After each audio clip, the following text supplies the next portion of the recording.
집을 무대로 했기 때문에 집이 주인공이다라고 딱 규정을 해버리니까 더 이상 할 말은 없습니다만은 기능은 많이 떨어지는 무대였다라는 생각이 들긴 합니다. 무대가 너무 가운데에 차지하고 있다 보니까 그 공간을 너무 쓸 수가 없어서 사실은 그런 부분에서는 경직된 무대 아니었나라는 생각이 들기도 합니다.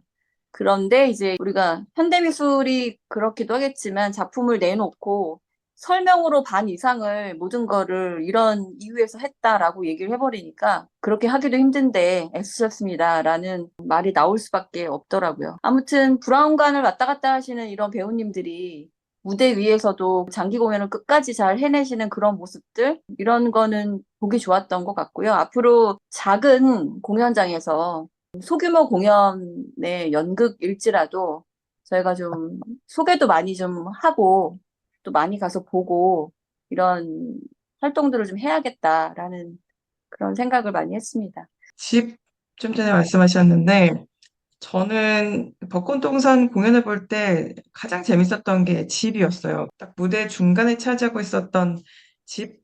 이게 결국에는 원작의 벚꽃동산을 대응하는 오브제인 거잖아요. 그 무대 그렇죠. 가운데 결국 집이라는 이 공간이 어떻게 이 재벌집의 이 몰락을 상징하는가라는 그 변화 포인트들이 보여지는 지점들이 너무 재밌었는데, 그래서 아까 말씀하신 것처럼 집이 주인공이다.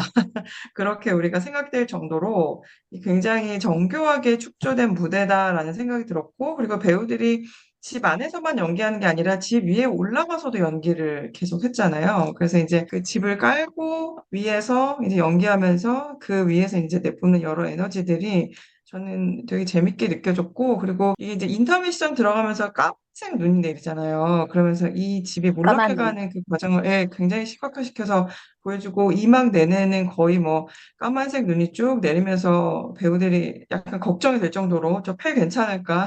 이런 맞습니다. 걱정이 될 정도로 그런 효과를 사용했는데, 이 흰색과 검정색의 대비로 인해서 이 집이 또 몰락해가는, 되게 뭔가 이 시대의 뒤안길로 결국 저물어가는, 마지막에 황도식이 이제 집을 빨리 허물어 뭐 이렇게 확성기되고 얘기하는 그 마지막 지점까지 가는 그 변화의 포인트들이 가장 제 눈에는 재밌게 보여졌던 지점이었고, 그리고 약간 다른 얘기지만 같은 맥락인데요. 이렇게 연기하라고 디렉팅 했을 때 이제 배우들이 수용해 주는 게 이제 그게 또 저한테는 또 되게 재밌었습니다. 왜냐면 한국에서 이제 이렇게 하라고 하면 과연 배우들이 수용해 줄까? 이런 맞아요. 생각도 저한테 들었거든요. 그래서 이런 디렉팅을 배우들이 어떻게 받아들였을까, 처음에. 예, 맞아요. 그러니까 물론 뭐 미학적으로는 너무나 훌륭한 성택이긴 하지만 이거를 이제 프랙티컬하게 우리가 고민해 보면 배우들이 실제 무대에서 연기할 때 어떤 영향들 이런 것들을 좀 연출은 고민을 안 할 수가 없거든요. 근데 이제 그 조율점들을 어떻게 마련해 나갔는지 이런 것도 저한테는 좀 되게 궁금한 포인트였습니다. 그래서 전반적으로 음, 저는 집을 굉장히 재밌게 봤고, 그리고 이 집의 실제 제작은 그 한예종에 계시는 어경준 감독님이 이걸 맡아서 하신 걸로 알고 있어요. 그래서 페이스북 들어가시면 어경준 감독님의 가장 최근 포스팅이 그 벚꽃동산 집 제작 과정이에요. 거기 이렇게 쫙 도면이랑 다 나와 있거든요. 그래서 보시면 굉장히 큰 도움이 되시지 않을까 싶습니다. 우리 청취자들도 한번 들어가 보시면 좋을 것 같습니다. 경준 감독님이십니다. 아까 이제 여러 군데서 대사를 한꺼번에 한다고 했는데, 사이먼의 말에 따르면 그거를 음악성이라고 표현을 했더라고요. 자기는 무대 위에서 정교하게 짜여진 음악을 보여주고 싶었고, 그 대사들로 때로는 퍼즈가 있고, 때로는 다 같이 말을 하고, 또 여기저기서 순서대로 얘기를 하기도 하고, 이런 것들이 자기한테는 음악이었고, 그 음악성을 무대 위에서 보여주고 싶었다. 이런 얘기를 했었고, 그 다음에 아까 이제 보고 싶은 배우를 보고 볼 때마다 다르게 볼 수 있는 그런 그 열려있는 선택이 있기 때문에 본인은 연극이라는 장르 자체가 굉장히 민주적인 예술 장르라고 생각을 한다고 그런 얘기를 한 게 굉장히 인상 깊었습니다. 왜냐면 영화나 이런 것들은 사실 프레임이 짠 상태에서 감독의 의도대로만 장면을 보여주잖아요. 근데 이제 그런 그 열린 장면에 대한 자유로움, 그다음에 민주주의적인 사고를 더 확장을 하고 싶었다라는 이야기를 하면서 더 재밌는 건 이게 바로 체호프의 방식이다. 이런 이야기를 했습니다. 저는 사실 평점이 많은 이런 이야깃거리를 만들어냈다라는 것 자체만으로도 너무 좋은 작품이라는 생각이 들어서 저는 재밌게 봤고, 그래서 4.8 정도로 우수한 작품으로 마무리해 보도록 하겠습니다. 항상 한국에서 조금 아쉬웠던 게 브로드웨이나 웨스트엔드 가면 할리우드의 유명한 배우님들이 연극의 고전들 이렇게 출연하셔가지고 이제 티켓 세일도 잘 되고 그런 걸 보면서 왜 한국은 안 그럴까라는 생각을 늘 했었는데 이제 요즘 영화랑 드라마 제작이 밀리면서 이제 벚꽃동산도 그렇고 오이디푸스도 그렇고 조만간 또 올라오는 엔젤스 인 아메리카도 이번에 굉장히 유명했던 매체 배우님들 만나볼 수 있다고 하니까 굉장히 기대가 되고 여러분들도 대극장 연극 만나보셨으면 좋겠습니다. 드라마 제작이 안 돼가지고 오는 거 말고 평상시에도 좀 왔으면 좋겠어요. 맞아요. 이게 무슨 대체도 아니고 연극이 무슨 연극은 맨날 살아있어야 되나요, 그러면? 연극이 그러면은. 마지막까지 살아남았다는 게 전 되게 코로나 때 본 보람이 있다고 생각을. 그러니까 연극은 원시적인 양식이기 때문에 살아있을 거라고 저도 믿고 있습니다. 아무리 미디어가 발달해도. 근데 이런 대체품처럼 생각하는 거는 저는 완전 반대예요.